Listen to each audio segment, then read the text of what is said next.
Alhamdulillah wassalatu wassalamu ala Rasulillah wa ala alihi wa sahbihi wa mawalah wa la hawla wa la quwata illa billahi wa ba'du. Alhamdulillah, di malam hari ini kita datangan kembali saudara-saudara kita dari Singapura, Bapak Razak dan kawan-kawan. Alhamdulillah, ahlan wa sahlan wa marhaban, kembali bisa mengunjungi masjid kami, Masjid Nidaul Ilmi. Kemudian tak lupa salawat dan juga salam kita hadiahkan kepada Rasul kita Nabi besar Muhammad sallallahu alaihi wa ala alihi wasallam.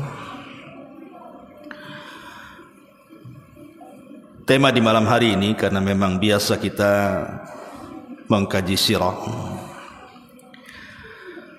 tapi malam ini kita akan membahas tentang 13 perkara cara menghadapi kematian. Maksudnya di sini, banyak orang-orang yang ketika ditinggal mati oleh orang yang kita sayangi dan kita cintai,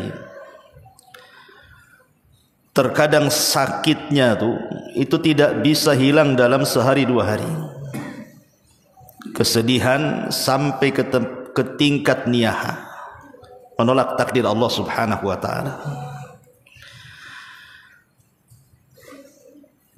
Maka dengan 13 perkara ini mudah-mudahan kita bisa menyadarkan. Saya kira kalau bapak-bapak, kalau ada keluarga yang meninggal mungkin agak slow sikit lah, karena laki-laki itu lebih ke menggunakan akal.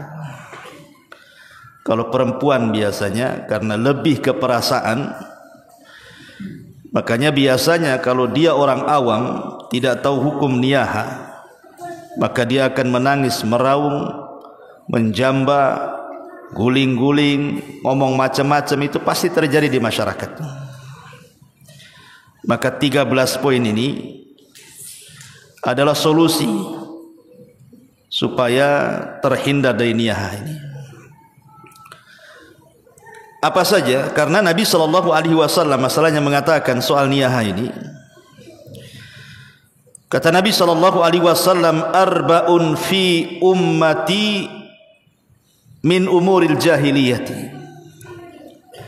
Ada perkara-perkara dari umatku termasuk kebiasaan adat jeleknya jahiliyah.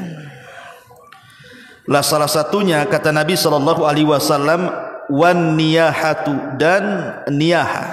Niyaha itu artinya seseorang menangis dengan cara berlebihan sampai ke tingkat kemudian menolak takdir Allah Subhanahu wa ta'ala. Kalau hanya meneteskan air mata saja karena kita sedih orang yang kita cintai mati, tidak ada masalah. Nabi saja pernah menangis ketika kematian Ibrahim, bahkan 3 hari lagi Rasul menangis. Sampai Abdurrahman ibn Auf bertanya akan tangisan Nabi SAW. Maka Rasul mengatakan, ya Abdurrahman, ini adalah tangisan rahmat. Innal aina la tadma wa innal qalba la tahzan wa inna bi firakika ya Ibrahim la mahzunun, kata Rasul. Karena yang namanya mata itu bisa mengeluarkan air mata, yang namanya hati itu bisa sedih, dan perpisahan aku dengan Ibrahim ini menyesakkan dada. Rasul menangis, tapi menangis hanya tangisan rahmat karena sayang kepada orang yang dicintainya meninggal dunia, itu saja. Tapi kalau sampai tingkat kemudian tangisan terus-terusan, apalagi sampai menjerit-jerit, apalagi sampai mengucapkan kalimat-kalimat yang kemudian seolah-olah dia tidak terima dengan takdir Allah, menjamba, menggunting, mengguling dan begitu seterusnya, itu yang dilarang. Maka setelah mendengarkan kajian ini, mudah-mudahan para akhwat, para ibu-ibu, stop, jangan niyahah setelah mendengarkan kajian ini. Satu yang harus dipahami, bahwa hidup dan mati itu urusan Allah Subhanahu wa taala. Hidup dan mati di tangan Allah. Makanya Allah Subhanahu wa taala mengatakan dalam surah Al-Mulk ayat yang kedua, "Allazi khalaqal mauta wal hayata." Dialah Allah yang telah menjadikan adanya kematian dan adanya kehidupan. Artinya bahwa setiap manusia itu usianya sudah ada di tangan Allah. Kapan Allah hidupkan, kapan Allah wafatkan, itu semua urusan Allah. Itu yang harus ditanamkan. Sebab kalau seandainya dalam kondisi apapun, umpamanya orang tabrakan, celaka, 90% rusak badannya, kalau Allah tidak berkehendak mati, tidak akan mati. Tetapi ada yang gara-gara dikerok tahu-tahu mati. Saya punya saudara, sama suaminya itu dikerok, istri saudara saya meninggal. Besoknya dikira ngorok-ngorok terus meninggal. Padahal disangka masuk angin. Rupanya angin duduk atau apa, paginya meninggal. Tidak jatuh, hanya gara-gara dikerok. Ya bukan dikerok itu yang menjadikan dia mati, tidak. Memang waktunya sudah mati, sudah waktunya dia harus mati kan itu ya. Kalau Allah berkehendak, idza arada syai'an an yaqula lahu kun fayakun. Jadi ini yang pertama, ingat bahwa hidup dan mati itu di tangan Allah. Kemudian yang kedua, kematian itu bukan khusus kepada seseorang, tapi kematian itu akan mengenai semua orang. Jadi kalau seandainya ada orang yang kemudian meraung-raung niyaha karena kematian suaminya, anaknya, pasangannya, atau siapalah yang dicintainya, ingat bahwa kematian itu bukan khusus kepada suaminya saja, kepada anaknya saja. Orang yang menangisi pun akan mati juga. Lalu apa kemudian ditangisi? Engkau juga yang menangis akan mati kok. Karena Allah Subhanahu wa taala mengatakan kullu nafsin dha'iqatul maut, setiap jiwa itu pasti mati. Jadi kematian itu bukan khusus kepada seseorang. Para nabi yang mulia-mulia saja mati. Orang-orang yang sombong congkak sekelas Fir'aun, Namrud, di mana mereka? Semua mati. Jadi kematian itu bukan khusus kepada suami anda saja, anak anda saja, orang tua. Kematian itu semuanya kena, termasuk anda yang menangis juga akan mati. Ini yang kedua. Kemudian yang ketiga, perhatikan adab apabila menghadapi kematian. Harusnya yang pertama kali kalau ada orang mati itu bukan menangis meraung-raung, tetapi adabnya apa? Istirja. Apa istirja? Inna lillahi wa inna ilaihi raji'un. Itu namanya istirja, mengembalikan semuanya kepada Allah. Ingat bahwa orang yang meninggal itu adalah milik Allah. Kalau Allah kemudian mau mengambil hak dia karena miliknya, ya silahkan saja. Ingat kasusnya Ummu Sulaim. Ketika anak Abu Talha meninggal dunia, namanya Abu Umair. Abu Umair ini masih kecil walaupun ada abunya. Dalam hadis Bukhari, Abu Umair ini punya burung kecil. Memang belum balik, masih kecil, masih umur ya 4-5 tahun, punya burung. Dikasih nama Nugair. Entah kecekik, entah keinjak, matilah ini burungnya si Nugair ini. Nangis dia. Anas bin Malik ini walaupun bukan kakak kandung kan gitu ya, dia laporan kepada Rasul. Rasul, adik saya nangis sedih. Kenapa? Burungnya mati. Maka Rasul sallallahu alaihi wasallam lihat takziah Rasul. Padahal yang mati burung itu takziah. Datang kepada Abu Umair yang belum balik itu. Kata Nabi sallallahu alaihi wasallam, "Ya Aba Umair, ma fa'alan Nugair?" katanya. "Hei Aba Umair, apa yang terjadi dengan burungmu si Nugair itu?" katanya. "Mati Rasul." Namanya anak kecil tak pandai melihara burung, mati. Lah Abu Umair ini sakit ketika Abu Talha safar. Allah takdirkan tidak tertolong nih, Abu Umair ini meninggal. Kemudian menangislah keluarganya. Kata Ummu Sulaim, kalau kalian menangisi anak ini, keluar dari rumah ini dan jangan bicara kepada suamiku siapapun kecuali aku yang menghabarkannya. Setelah itu dimandikan, dibedai, ditidurkan, seolah-olah anak tidur pada dah mati itu. Abu Talha datang. Ketika namanya orang kayak saya, bapak-bapak ya semuanya, pasti kalau punya anak kecil itu pertama datang kalau lagi safar yang ditanyakan anaknya dulu tuh. Mana anaknya kan gitu ya. Ibunya nanti kalau anak udah tidur. Anaknya dulu ya. Jadi mana anaknya katanya. Kata Muslim, jangan diganggu lagi tidur, udah mati itu. Enggak dikasih tahu dulu.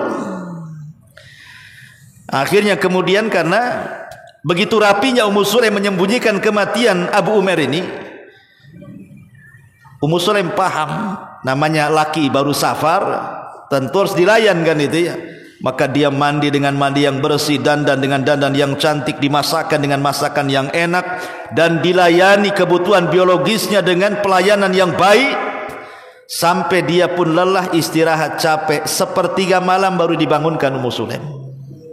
Baru cerita Ummu Sulaim kepada Abu Talha, ya Abu Talha, bagaimana pendapat? Kalau tetangga sebelah nitipkan barang kepada kita, tiba-tiba titipan itu mau diambil lagi itu, apakah kita tahan? Apakah kita kasih? Kata Abu Talha, ya kasihlah, itu kan barang orang. Nah, mulai dari sini kata Ummu Sulaim, anak kita itu kan titipan Allah. Bagaimana kalau Allah mau ngambil titipannya? Oh, kaget dia.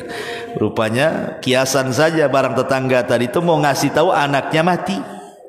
Tapi lihat proses pemberitahuannya itu. Lihat bagaimana Ummu Sulaim mengajarkan, ini seorang wanita loh. Padahal mak-mak ini yang banyak-banyak niahakan mak-mak rata-rata.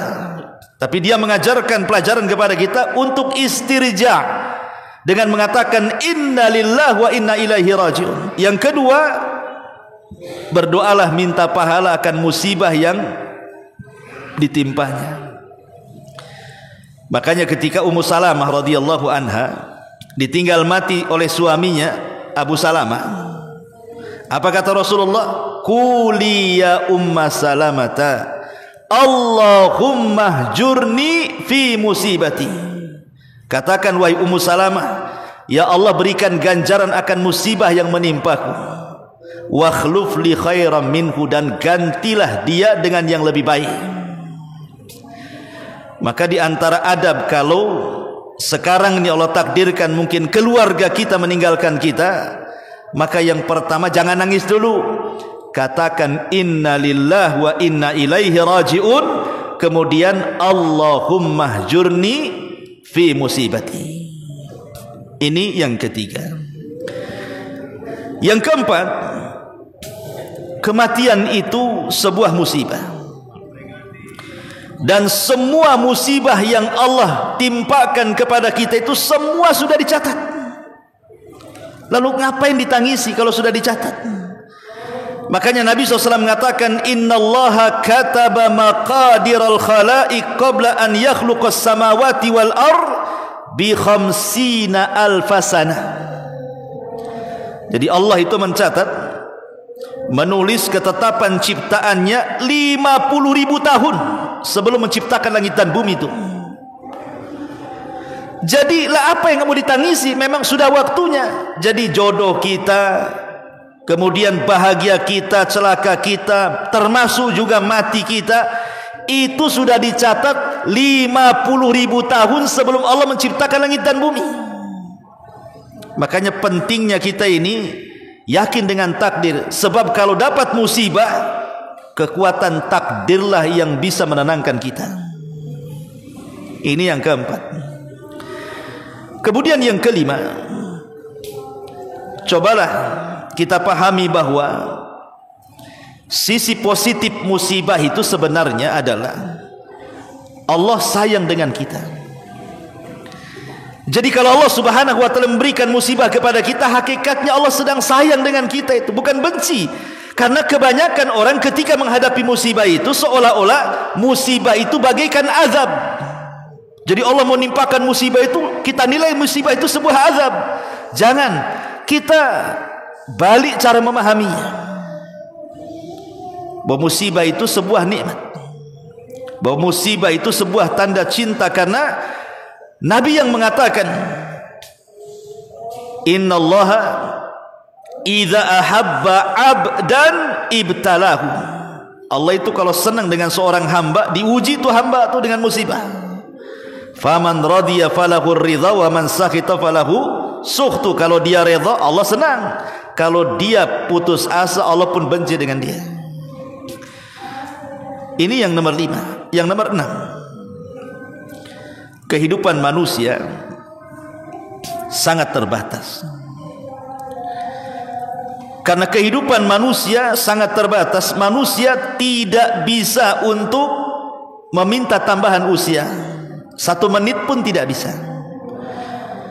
Jadi usia manusia kan sudah dibatasi Allah nih. Pamannya Allah sudah mencatat usia kita 40, di umur 40 tahun meninggal, di umur 50 tahun meninggal, di umur 70 tahun meninggal umpamanya. Ketika sudah datang waktu meninggalnya, 1 menit pun diundur nggak akan bisa. Ya Allah, tolonglah 1 menit lagi, jangan dulu meninggal. Nggak bisa. Karena Allah Subhanahu wa taala yang mengatakan, walan yuakhirallahu nafsan idza jaa ajaluha wallahu khabirum bima ta'malun. Allah tidak akan menunda kematian seorang hamba. Idza jaa ajaluha la yastakhiruna sa'atan wala yastaqdimun. Enggak mungkin maju, enggak mungkin mundur, pas waktunya. 1 menit pun tidak mungkin bisa kita tawar. Artinya memang itulah kematian seperti itu. Kalau sudah takdirnya enggak bisa. Karena ada orang yang meraung-raung, kemudian dia meminta agar yang meninggal itu dihidupkan kembali, kan? Mana bisa wakila man rah. Allah mengatakan wakila man rah. Siapa yang bisa meruqyah kembali, memasukkan ruh ke dalam jasadnya? Ya tidak bisa. Lalu ngapain kalau kita tahu bahwa orang mati tidak mungkin hidup lagi, kemudian kita meraung-raung, minta pula ya Allah dihidupkan lagi. Dengan mengatakan, ya Allah, ini suami saya meninggal, siapa yang ngasih makan saya, makan anak saya, makan adiknya, kakaknya, semua disebut nama-namanya tuh. Percuma ngomong begitu tuh. Karena orang mati nggak bisa hidup lagi. Mengembalikan sesuatu yang sudah berlalu itu mustahil. Ya. Ini yang nomor 6. Yang nomor 7, kematian itu adalah satu. Yang membedakan itu sebab. Ingat ya, kematian itu sama, cuma satu. Yang membedakan itu sebab. Sebabnya macam-macam. Ada yang ketabrak, brak, mati. Ada yang jatuh, brak, mati, kan begitu. Ada minum racun, mati. Ada yang nggak ngapa-ngapain, mati. Sebab yang banyak itu. Kalau kematian sama. Yang namanya kematian itu dicabut ruh, selesai sudah. Lah kadang-kadang orang itu kemudian terjadi niyaha itu kenapa? Karena bicara soal sebab. Gara-gara sebab inilah banyak niyaha. Coba tadi suami saya ndak pergi, nggak mati dia katanya. Coba nggak jalan ke sana, nggak ke Sandung, nggak mati. Coba tadi saya nggak naik pesawat, suami saya ndak jatuh. Wah, itulah kan. Disitulah ketika orang kemudian bersandar kepada sebab, menyalahkan sebab, akhirnya timbul niyaha. Ya. Nyesel saya kenapa suami saya suruh pergi sekarang, akhirnya tenggelam pula tuh kapal tuh. Kan gitu ada orang kan. Ya. Ingat, naik kapal kemudian tenggelam, naik pesawat kemudian jatuh, naik motor tabrakan, itu sebab. Memang hari itu dia harus mati. Walaupun dia tidak nyebrang lautan, tidak mendaki gunung, tidak jatuh, memang kalau waktunya mati, ngapain nyalahkan sebab? Ya. Itulah gara-gara nyalahkan sebab, itulah akhirnya orang itu niyaha masalahnya. Dan inilah ketika orang kemudian seandainya begini tidak begitu, seandainya begitu tidak begini, kata Nabi SAW, ihris ala ma yanfa'uka wasta'in billah, sampai kepada wala taqul law anni fa'altu kadza lakana kadza wa kadza fa inna law taftahu amal syaitan, kata Rasul. Jangan mengatakan kalau seandainya begini maka akan terjadi begitu, kalau seandainya begitu maka akan terjadi seperti ini. Kalimat andai kata, seandainya, bila mana, ini semua amalan setan. Setan masuk di situ tuh. Maka jangan pernah mengatakan seperti itu, menyalahkan sebab itu jangan. Karena kematian itu satu, sebab itulah banyak macam-macam sebab. Ya. Ini yang nomor 7. Yang nomor 8, bahwa yang terkena musibah itu bukan orang-orang yang kayak kita ini mungkin yang kurang ibadah ya. Orang-orang mulia yang harusnya mereka hidup panjang daripada kita supaya lebih manfaat bagi manusia, meninggal juga. Harusnya kita ini yang jahat-jahat, yang kurang-kurang ibadah kan, itu yang meninggal. Justru orang-orang baik pula meninggalkan kita. Kalau sekelas para nabi, para sahabat, para ulama, mereka meninggalkan kita, padahal mereka orang-orang soleh. Apalagi kita pula, siapa kita dengan mereka? Siapa kita dengan orang-orang soleh itu? Kenapa orang-orang baik kemudian cepat gitu kan? Kemudian orang jahat pula tak mati-mati. Makanya ada istilah di masyarakat itu, wajar dia cepat mati Ustaz, orang baik katanya. Kok si Anu itu sudah 80 tahun tak mati-mati? Ya dia jahat katanya. Orang jahat itu lama matinya katanya, kan itu. Enggak juga, ini kan bahasa-bahasa enggak benar kayak gini. Yang enggak ada tebang pilih itu malaikat maut, enggak ada. Ini orang jahat biarin aja katanya. Ini orang baik nih kasihan nih, enggak gitu. Kematian itu sebuah kepastian dan sudah takdir kematian, sudah ada waktunya. Ma'asyiral muslimin yang dimuliakan Allah Subhanahu wa taala, yang lebih penting lagi ikhwan, bahwa kalau yang mati ini orang baik, orang soleh, kita yang masih hidup nangis, minta agar Allah dikembalikan ruhnya, minta dihidupkan kembali. Seandainya dia dengar pun gak akan mau hidup lagi dia. Kalau seandainya dia orang baik lah ya. Ini orang baik mati, orang soleh mati, keluarganya nangis semuanya, pengen dihidupkan lagi. Seandainya yang nangis itu berteriak-teriak supaya dihidupkan kembali, dan orang yang sudah mati itu dengar, saya yakin dia nggak mau dihidupkan. Ngapain dihidupkan lagi? Karena orang mati itu cuma dua, mustarih wa mustarahum minhu, kata Rasul. Yang pertama istirahat dari penatnya dunia. Itulah kematian seorang mukmin. Dia bisa istirahat dari penatnya dunia ketika mati itu plong rasanya. Memang itu yang dicari orang mukmin. Tapi yang kedua ini bukan dia yang beristirahat, orang lain istirahat dari dia katanya. Syukur dia mati katanya. Kalau enggak buat onar aja orang itu katanya. Orang lain pula yang istirahat dari dia. Kan itu ya. Karena dia jahat. Ya. Lah kalau orang baik kemudian mati, keluarganya nangis supaya dihidupkan, kalaupun dengar nggak mungkin dia mau hidup lagi ke dunia. Karena itu yang dicari. Mustari, dia ingin istirahat, penat dunia ini. Kalau dia masuk alam kubur itu, wah dibukakan pintu surga, dihantarkan makanan, kain, macam-macam. Ngapain mau balik lagi ke dunia? Mustahil. Dia sudah dapat nikmat kubur. Lalu untuk apa kalian nangis? Nggak ada gunanya. Ma'asyiral muslimin yang dimuliakan Allah Subhanahu wa taala. Apalagi tadi saya sudah singgung bahwa orang mati itu loh nggak ada obatnya. Tidak ada yang bisa menghidupkan orang mati dari dulu sampai sekarang kecuali para nabi. Itu dalam bentuk mukjizat. Itu pun nabi-nabi tertentu kayak Nabi Isa gitu, mukjizatnya bisa menghidupkan orang. Itu kan karena izin Allah. Tapi selain para nabi, siapa yang bisa menghidupkan orang mati? Nggak bisa. Lalu kalau memang orang mati tidak bisa hidup, nggak usahlah nangis-nangis, percuma juga. Ya.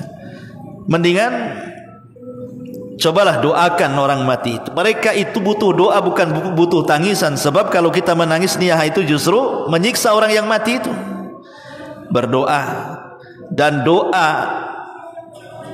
ketika kepada orang mati itu yang mustajab 4 tempat kata ulama. Pertama, saat dia sedang sakaratul maut. Kata Rasul, la tad'u illa khairan, jangan kau berdoa kecuali yang baik-baik. Kemudian setelah ruh dicabut, itu juga sama, doanya mustajab, jangan berdoa kecuali yang baik. Kemudian saat sholat jenazah, disitulah mustajab juga. Dalam rakaat ketiga, di situ ada doa untuk si mayat. Kemudian saat selesai penguburan, kata Nabi SAW, istaghfiru li akhikum fa innahul an yus'al. Mintakan ampun untuk saudaramu, sekarang dia ditanya. Kata ulama, kalau habis menguburkan, dua perkara jangan ditinggal. Satu, mintakan ampun. Dua, mintakan dimantapkan jawabannya.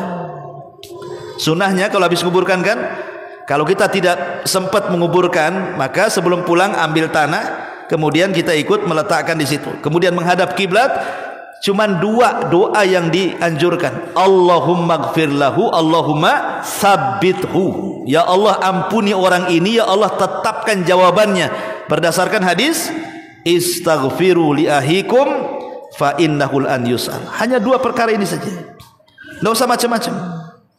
Ya. Minta supaya diampuni dosanya, minta supaya dimantapkan jawabannya. Dah, itu yang dibutuhkan orang itu. Ma'asyiral muslimin yang dimuliakan Allah Subhanahu wa taala. Yang kedua, sedekah.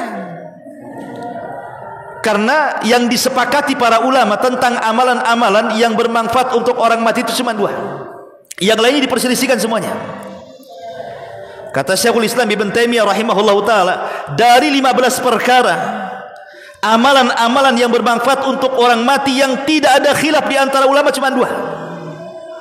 Satu doa, yang kedua sedekah. Selebihnya khilaf. Ngirim bacaan Quran khilaf, haji untuk orang mati khilaf, kemudian udhiyah kurban untuk orang mati khilaf. Semua khilaf. Ada yang mengatakan sampai, ada yang mengatakan tidak sampai. Tapi dua perkara ini, kata Imam Ibnul Qayyim dan juga dikuatkan oleh muridnya Imam Ibnul Qayyim, Syekhul Islam Ibn Taimiyah dan juga Imam Ibnul Qayyim, ini dua perkara tidak ada khilaf ulama, dipastikan sampai kalau kita kirim kepada orang mati. Pertama doa, yang kedua sedekah. Selain ini dikhilafkan.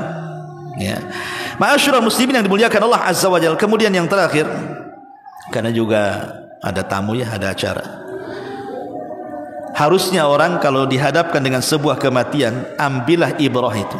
Ibrah dari kematian. Ada sebuah hadis yang merupakan wasiat Rasul kepada Abi Dzar Al-Ghifari radhiyallahu anhu. Tapi hadis ini didhaifkan oleh Syekh Albani rahimahullahu taala, tetapi banyak penguat dari riwayat-riwayat yang lainnya.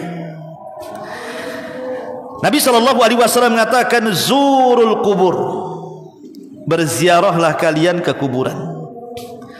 Fa innaha tudzakkirukumul akhirah, karena hal itu bisa mengingatkan kalian kepada akhirat. Waghsilil mauta fa inna mu'alajata jasadin hawin mau'idatun balighatun. Dan mandikanlah orang-orang yang sudah mati, karena sesungguhnya mengurusi jasad yang tidak ada ruh itu merupakan pelajaran yang sangat meresap ke dalam hati. Kemudian wasalli alal janaiz la'alla dzalika yuhzinuka, dan salatkanlah jenazah supaya engkau menjadi sedih. Fa innal hazin fi dhillillahi yata'arradu likulli khairin, karena sesungguhnya orang yang sedih itu berada dalam naungan Allah kelak di hari kiamat, dan dia akan mendapatkan semua kebaikan-kebaikan. Berarti di sini ada 3 perkara. 1, sering-seringlah ziarah bagi laki-laki. 2, sering-seringlah memandikan mayat, karena di situ ada pelajaran besar supaya kita ini jadi berpikir aku juga akan seperti dia, gitu maksudnya. Cuman karena kematian ini sudah hari-hari, di sana mati, di sini mati. Mungkin satu hari itu banyak orang mati, apalagi kemarin masuk corona, mati aja dengar si fulan mati. Jadi kayak biasa jadinya. Bahkan kita pula yang menengok kematian, memandikan mayat, menguburkan, menyolatkan, pulang dari kuburan itu tenang-tenang saja, seolah-olah dia tidak akan mati itu. Nah, itu mungkin sudah keras hatinya ya. Tapi Rasul mengajarkan, cobalah yang keras-keras hati itu ziarah kubur, kemudian mandikan mayat, kemudian sering-seringlah sholat jenazah. Ya, karena dengan itulah ibrah dan pelajaran. Tetapi memang riwayat ini lemah. Riwayat yang sahih ya, Cuman dikatakan fazurul kubur fa innaha tudzakirukumul akhirah. Ziarahlah kuburan karena itu bisa mengingatkan kepada akhirat. Wallahu a'lam bishawab. Ikhwati muliakan Allah azza wajalla, mudah-mudahan ada manfaatnya karena masih ada acara dengan kawan-kawan Singapura, mungkin tidak lama-lama. Mudah-mudahan ada manfaatnya. Kita tutup dengan doa kafaratul majlis. Subhanaka bihamdika asyhadu an la ilaha illa anta astaghfiruka wa atubu ilaik. Allahu ta'ala alam. Assalamualaikum warahmatullahi wabarakatuh.